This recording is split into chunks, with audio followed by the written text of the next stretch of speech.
Alors, soyons bien clairs, aujourd'hui on ne va pas perdre notre temps à pleurnicher sur le prix exorbitant de la PlayStation 5 Pro, on ne va pas non plus la comparer à un PC qui aurait le même prix, puisque c'est un sujet qu'on aborde chaque année sur cette chaîne et on se rend bien compte que le constat est le même, ce sont deux plateformes bien différentes, et parce que finalement il y a des choses bien plus intéressantes, comme par exemple cette petite console qui m'a coûté la modique somme de 250 € juste pour faire ça. Je précise avant d'entamer les hostilités que je pourrais être considéré comme un pro PC, car c'est vrai que c'est un petit peu ce que je défends sur cette chaîne, c'est un petit peu ce que je prône, la thématique de la chaîne, mais sachez que je suis passé par toutes les consoles qui sont sorties depuis ces 25 dernières années, à l'exception de la Xbox Series S, je vous avoue qu'elle m'emballait pas trop, je ne vais pas vous dire pourquoi, je pense que vous le savez, et pour preuve de ma bonne volonté, sachez que je possède ma PlayStation 5 depuis pratiquement sa sortie, qu'en tant que bon pigeon et joueur de la console, j'ai acheté l'extension qui va avec pour pouvoir jouer dans mon lit, et qu'en tant que fan de Sony et de la PlayStation, je me suis toujours fait des petits kiffs du style cette petite manette de PS4 édition 20e anniversaire je crois, à ne pas confondre avec la manette PS5 30e anniversaire qui fait aussi beaucoup débat en ce moment. Cette PlayStation 5 Pro n'est même pas encore sortie que mes feeds sur les réseaux en vomissent déjà. Du drama, des gens qui la taillent, des gens qui la défendent, des gens qui on sait pas trop, et c'est la raison pour laquelle je viens en rajouter une couche aujourd'hui. Sauf que moi je ne vais pas pleurnicher, je vais juste vous faire mon constat sur la situation. Le 10 septembre à 17 h, Sony lance un live dans lequel il présente la PlayStation 5 Pro. Il n'annonce pas une nouvelle console ni un refresh, mais tout simplement une version évoluée de la PlayStation 5. Une version boostée de la plateforme permettant de jouer en 4K avec une meilleure définition, avec plus de FPS et une meilleure qualité de l'image globalement pour plusieurs raisons, notamment un ray tracing amélioré, tout ça, on va en parler juste après. La console promet une puissance graphique jusqu'à 45% plus rapide que l'original. Notez bien que c'est le mot rapide qui a été utilisé par PlayStation pour définir ça et non le mot puissance. Ça va peut-être vous paraître un petit peu futile, un petit peu anodin comme détail, mais sachez que les termes qu'on utilise quand on parle de graphisme sont très importants. Faut bien faire la distinction entre puissance et rapidité. Et on nous promet aussi une console qui va pouvoir faire tourner des jeux en 4K 60 FPS. Bizarre parce que je pensais que c'était déjà le cas sur la PlayStation 5, et certains qui pourraient monter même jusqu'à 120 FPS en 4K. Bizarre parce que je pensais que c'était déjà... Non, ok, c'est bon, j'ai déjà fait la blague, j'arrête. Encore une fois, la distinction qu'il faut faire et qui est pas toujours très précise dans ce cas-là, c'est est-ce qu'on parle de 4K native ou est-ce qu'on parle d'upscaling? Bon, je trouve que les constructeurs utilisent des termes de plus en plus compliqués pour une console qui se veut grand public, pour des gens, pour des consommateurs qui n'ont pas forcément ce lexique. C'est vrai que dans la niche hardware, quand AMD ou Nvidia font leurs annonces, là, on peut parler de teraflop, on peut parler de ray tracing, on peut parler d'upscaling, de plein de choses, parce que généralement les gens qui vont s'intéresser à ça font plus ou moins partie de cette niche et donc vont avoir les termes. Quand on sort de cette niche pour aller dans le grand public, on a les PC qui sont déjà prémontés et là il n'est plus question de parler de DDR6, de parler de teraflop, de parler d'RDNA, non, les gens veulent savoir à quoi ils vont pouvoir jouer, à combien de FPS, à quelle résolution, c'est tout ce qui les intéresse. Par contre, avant qu'on plonge un petit peu trop dans le sujet, je voulais vous signaler que cette vidéo a été sponsorisée par mon partenaire de toujours, VIP Ursidiki, qui me permet notamment de vous produire autant de contenu sur cette chaîne. Ursidiki, c'est un site sur lequel on va pouvoir acheter des clés de jeu, des clés software et surtout, ce qui nous intéresse le plus dans cette vidéo, des clés Windows. Elles sont beaucoup moins chères que celles qu'on va retrouver sur le site de Microsoft ou chez les intégrateurs PC. Et rassurez-vous, ce n'est pas illégal, ce sont des vraies clés, c'est totalement legit. Il n'y a pas de crack, il n'y a pas de vol, il n'y a rien de tout ça. Et déjà qu'elles sont pas très chères, mais en plus de ça, si vous rentrez mon code promo DDVIP, vous aurez une réduction de 25%. Donc vous allez voir, c'est très facile, hein, il y a plein de moyens de paiement qui sont disponibles. Une fois que vous avez payé votre clé, vous vous rendez directement sur le site dans votre User Center. Vous n'allez pas les recevoir par mail. À partir de là, vous allez trouver votre clé, vous allez pouvoir la rentrer dans Windows pour l'activer. Et une fois que c'est fait, vous aurez débloqué absolument toutes les features de Windows. Si vous avez le moindre souci, comme par exemple un paiement qui ne passe pas, ou alors une clé qui ne fonctionne pas, il faut pas paniquer, vous ne vous allez pas faire arnaquer. Vous allez tout simplement sur le site, dans le petit chat qui se trouve en bas à droite, et vous leur exposez votre problème clairement. Et là, soit ils vous remplaceront votre clé très rapidement, soit ils vous rembourseront. Bref, un tout grand merci à Ursidiki qui sponsorise ma chaîne depuis si longtemps, et sur ça, on retourne au sujet principal. Sony ont également annoncé une meilleure gestion de ray tracing sur la PlayStation 5 Pro. Je suis pas sûr que c'est ce qui intéresse le plus les joueurs, mais en soi, les consommateurs de consoles sont là pour avoir une expérience de jeu sympa, belle, fluide, intuitive. Ils sont pas forcément là pour grapper le moindre FPS comme le recherchent la plupart du temps les joueurs PC. Les FPS n'ont jamais vraiment été la priorité, sauf dans certains jeux où on va se retrouver à 20 FPS dans certaines zones, c'est pas très acceptable en 2024. Et ils ont également parlé d'une nouvelle technologie, le PSSR, et qui est le PlayStation Spectral Super Resolution. Un upscaling équivalent au DLSS et au FSR, mais développé par Sony. D'un certain côté, on peut y voir un mal en se disant que voilà, on va encore se taper du jeu upscalé et donc qui va être un petit peu pixelisé, qui va pas être aussi beau que du native. Ça peut paraître être un mal, sachant que bon bah c'est ce qu'on nous sert de plus en plus. On a des jeux de moins en moins natifs qui ont des résolutions upscalées et qui finissent moins beau avec cet upscale que ce qu'il n'aurait été en natif. Mais d'un autre côté, je peux aussi comprendre qu'aujourd'hui c'est un petit peu la solution qui a été mise en place pour nous permettre de grappiller un peu plus d'FPS. En tout cas, sur les jeux où on nous laisse le choix de l'activer ou non, c'est à vous de voir si vous voulez avoir quelques petits FPS en plus ou si vous préférez jouer en native avec moins de FPS. Et la vérité, c'est que cette PS5 Pro, c'est un véritable gap de performance par rapport à l'original. Du moins sur papier. Maintenant, reste à voir ce qu'elle vaut réellement lorsqu'elle sera sortie. Sony annonce donc tout ça pour leur console avec les prix qui vont avec. On est donc sur un tarif de 800 € pour la version démat, celle sans lecteur CD. Le socle qui permet de la tenir debout est vendu séparément pour la modique somme de 30 €. Et si l'on souhaite ajouter le lecteur CD en admettant qu'il soit en stock, il faudra rallonger 120 €. Et donc, il faudra débourser pas loin de 1000 € pour avoir une console complète permettant de faire tourner les jeux en physique. Après, ça évidemment, ce sera au vouloir du consommateur puisque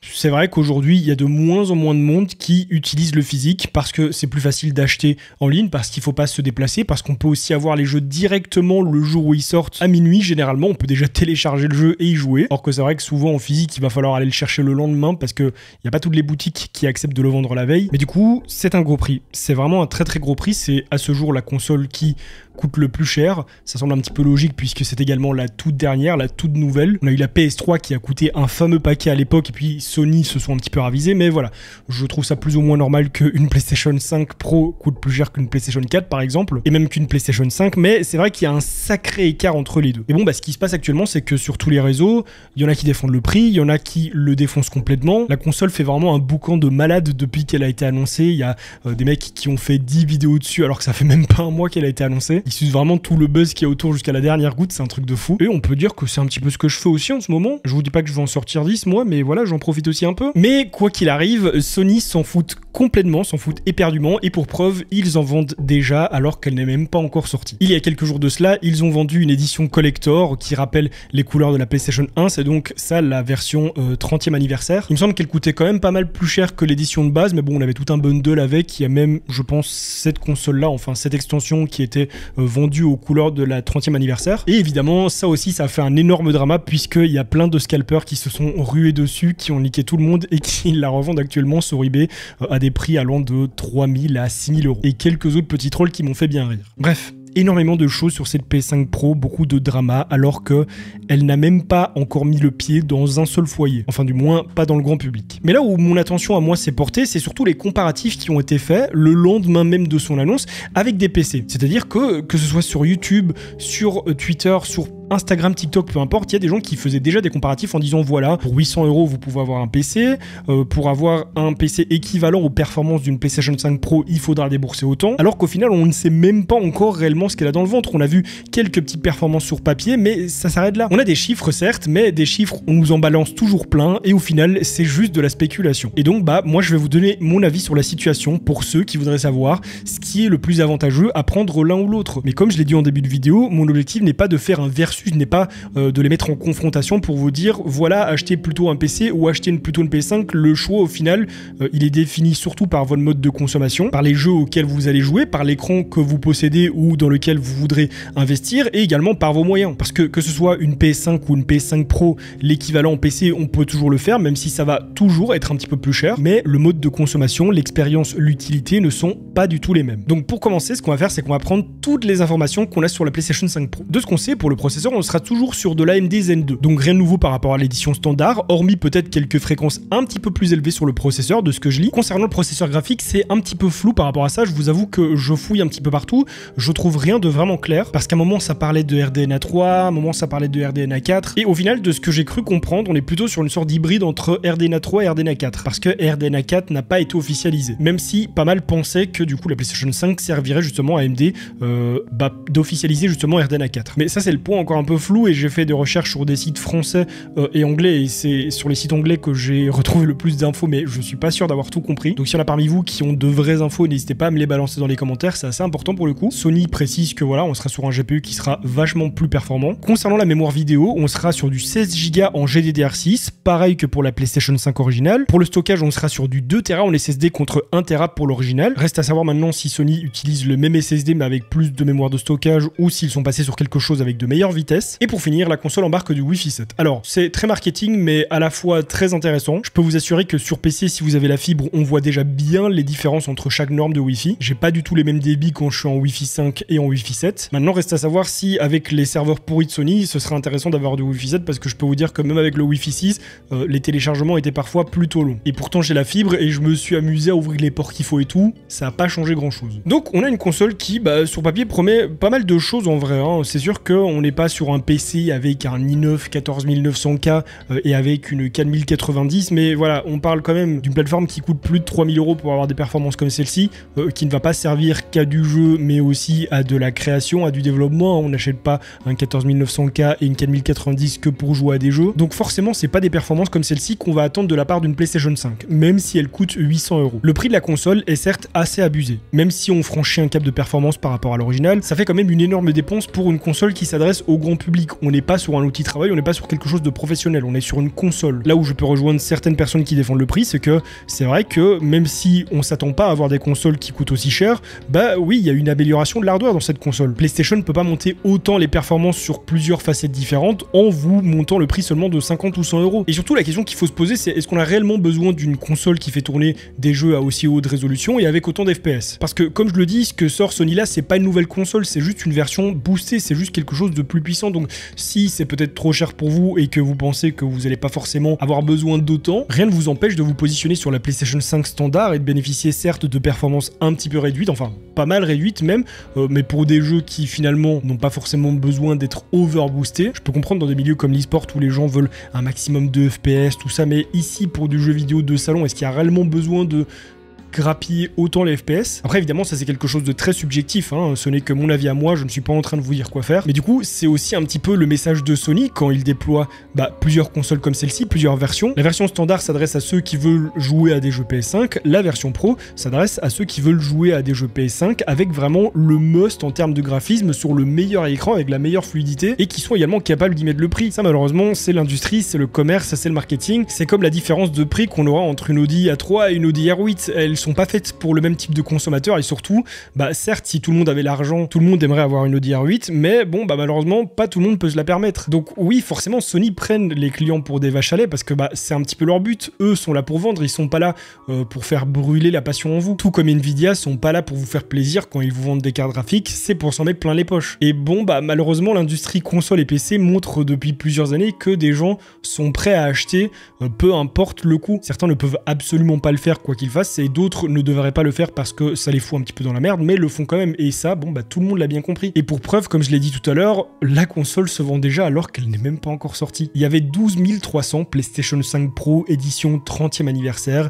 Elles sont toutes parties en quelques secondes. Donc certes, 12 300 dans le monde, c'est pas un énorme chiffre, mais c'est quand même pas mal. Et il faut se dire qu'il y a beaucoup plus de consoles qui vont partir en édition standard, enfin PlayStation 5 Pro mais pas édition collector je veux dire, et que si les scalpers se sont rués dessus pour les revendre ensuite beaucoup plus cher, c'est parce qu'ils savent qu'ils vont y faire du bénéfice. Donc vous voyez, moi c'est un petit peu ce que je pense du prix de cette console. Si elle pouvait être moins chère ce serait génial, mais c'est pas le cas et on peut ou on peut pas. Quand je vois les prix évoluer, quand je vois comment ça fonctionne actuellement, je me dis parfois que c'est mieux de prendre une PlayStation 5 qu'un PC pour le même tarif parce que on n'arrive pas aux performances PlayStation 5 avec un PC du même prix que la PS5. On peut avoir quelque chose qui s'en rapproche, on est certes, comme je l'ai dit, sur deux plateformes différentes, dont une qui permet seulement de jouer et l'autre qui permet de faire beaucoup plus de choses, voilà, tout ça j'en ai déjà parlé plein de fois, mais voilà, on n'a pas de PC qui a les mêmes performances en jeu qu'une PS5 pour le même prix d'une PS5, ça n'existe pas. À part oui dans le marché de l'occasion, d'occasion, c'est possible. Mais par contre, le problème que je vois moi à cette PS5 Pro, et surtout à son prix, c'est que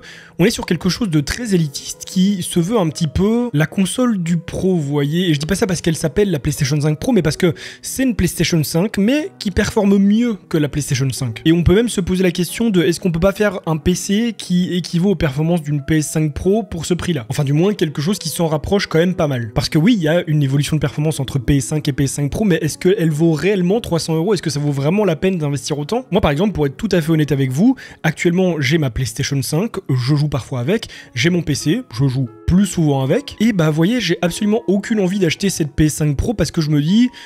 Bah j'ai déjà ma PS5 pour jouer tranquillement à des jeux confortablement sur écran sans prise de tête. Et à ce prix-là, en fait, je trouve qu'on est même plus sur la console de salon qui pourrait être pour tout le monde. On est plus sur le gaming accessible à tous. On est vraiment sur le gaming pour les gens qui ont trop de thunes. Et ça, bah, c'est un petit peu la chose qu'on met sur le dos du PC depuis pas mal de temps. Donc, je me dis que si j'avais pas de PS5 et que j'avais pas de PC, plutôt que de prendre une PS5 Pro, je prendrais probablement un PC. Chose qui n'est pas forcément le cas entre une PS5 et un PC. Vous voyez, je redirige souvent les gens entre l'un ou l'autre, mais je suis plus dans ce truc de dire, ok, non, prends un PC parce que avec le PC tu pourras faire beaucoup plus de choses, voilà, alors qu'avec la console t'es bridé et tout. Parce qu'aujourd'hui j'ai bien compris qu'il y avait deux utilisateurs différents, il y avait deux joueurs différents. Et la console est adaptée au joueur qui veut pouvoir jouer. C'est le but premier d'une console, sans se prendre la tête, sans faire autre chose, et qui est pas trop regardant sur les performances. Donc vous voyez, avec cette PS5 Pro, vu qu'on monte beaucoup plus en performance, est-ce que bah, les joueurs console sont réellement intéressés par ça? Parce qu'avec les infos qu'on a actuellement sur la Pro, même si ça reste pas mal encore de la spéculation, il faut qu'on ait plus de précision, mais on pense que voilà, on serait d'un point de vue puissance graphique sur quelque chose qui équivaudrait à une 7800 XT. Et une 7800 XT, aujourd'hui, bah ça vaut 500 €. Vous rajoutez 400-500 balles de plus, bah vous avez un PC qui finalement tournera un petit peu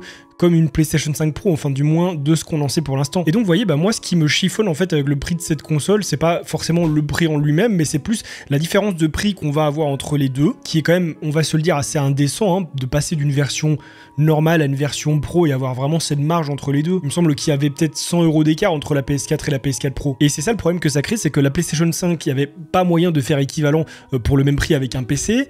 Là, bah c'est pratiquement le cas. Donc finalement, est-ce que ça rendrait pas ce prix un petit peu injustifié? Et si on s'obstine à dire qu'une console est faite pour un joueur casual qui veut pas se prendre la tête et qui a pas besoin d'autant de performance qu'un PC, bah pourquoi là on aura une PS5 qui cherche à gratter autant les performances? Vous voyez, c'est un petit peu dur à exprimer comme ressenti, je sais pas si vous saisissez un petit peu ce que je veux dire, mais c'est un peu contradictoire. En fait, il faut bien comprendre que là on est sur deux consoles qui en soi sont les mêmes, vont faire tourner les mêmes jeux, mais avec des gammes différentes. C'est exactement comme une carte graphique fera tourner les mêmes jeux, sauf que l'une pourra les faire tourner en meilleure résolution, l'autre avec plus de FPS ou moins de FPS ou plus basse résolution. En fait, il y a que ça qui va changer. Sauf que là, le problème, même si je me répète un peu, c'est qu'on atteint un prix qui, je dirais pas qu'il est injustifié, c'est pas là-dessus que j'ai envie de focus. C'est vraiment que ça frôle le ridicule en fait. Pour jouer à du jeu de salon, c'est pas nécessaire d'aller jusque-là. Donc oui, à ce prix, autant prendre un PC, autant se faire un PC, parce que finalement, vous aurez la même chose en mieux. Même si, je l'ai bien dit au début de la vidéo, faut bien comparer les deux plateformes. On est sur deux choses complètement différentes. Il y a beaucoup de gens qui n'arrivent pas à s'y retrouver avec un PC, avec Windows, tout ça. Bon, même si j'ai envie de dire que c'est un peu de la mauvaise foi, parce que même mon neveu qui a 10 ans, il s'en sort parfaitement. Et c'est juste que cette fois-ci, on n'a plus l'argument de la PlayStation 5 qui permet de jouer à de bons jeux pour moins cher qu'un PC. On a certes toujours ces exclusivités, même si on sait qu'un jour ou l'autre, elles vont sortir sur PC. Hein. C'est très rare aujourd'hui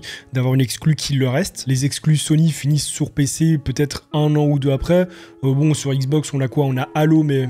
Donc, PS5 vs PC, je dis oui. Pas de souci, mais PS5 Pro vs PC, non, c'est juste pas possible. En fait, au-delà d'une comparaison de performance, c'est vraiment une comparaison d'une dépense pour du divertissement. Au-delà du fait de se demander si le prix de la console en elle-même est justifié parce qu'il y a tel ou tel composant dedans ou parce qu'il y a une évolution par rapport à la standard, faut se demander est-ce que c'est justifié de payer 800 € pour avoir une console de salon? C'est vraiment ça le problème. Et participer à ça, acheter ça, bah, c'est donner raison à Sony et c'est ouvrir la porte pour la suite où bah, vous aurez des consoles qui vont coûter 1200-1300 €, tout comme Apple l'ont fait avec leurs iPhones. Moi, c'est mon premier iPhone. C'est le dernier que j'achète sauf quand celui-ci il cassera, mais sinon d'ici là j'ai pas de raison de renouveler, mais c'est parce que les gens ont consommé, les gens ont acheté toujours à des prix plus hauts et qui se sont rendus compte bah, que ça vendait tous aussi bien, qui se sont dit on va continuer à vendre. Et surtout, on va continuer à faire des gammes parce qu'aujourd'hui, vous avez iPhone, vous avez iPhone Pro, vous avez iPhone Pro Max et il y a des consommateurs pour chaque gamme. Ici, pour les consoles, bah, c'est pareil. Il va y avoir des consommateurs pour la PlayStation standard, il va y avoir des consommateurs pour la PlayStation 5 Pro. Mais du coup, là, en mettant une console aussi chère, on s'adresse plus forcément à un tel type d'utilisateur, on s'adresse seulement à ceux qui ont de la thune. Et c'est là le problème de cette console. Donc voilà, je sais pas si mon explication était vraiment claire parce que j'ai pas structuré, j'ai pas écrit, je suis vraiment allé dans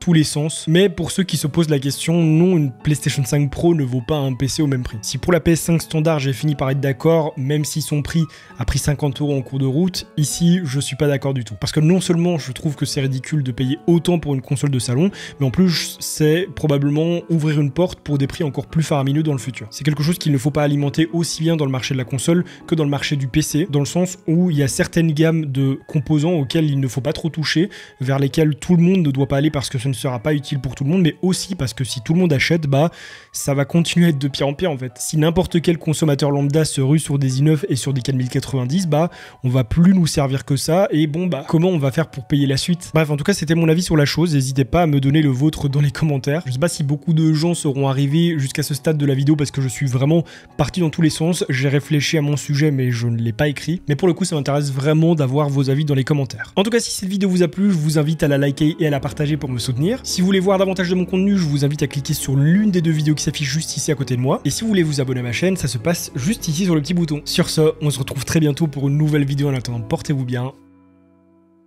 bye les gens.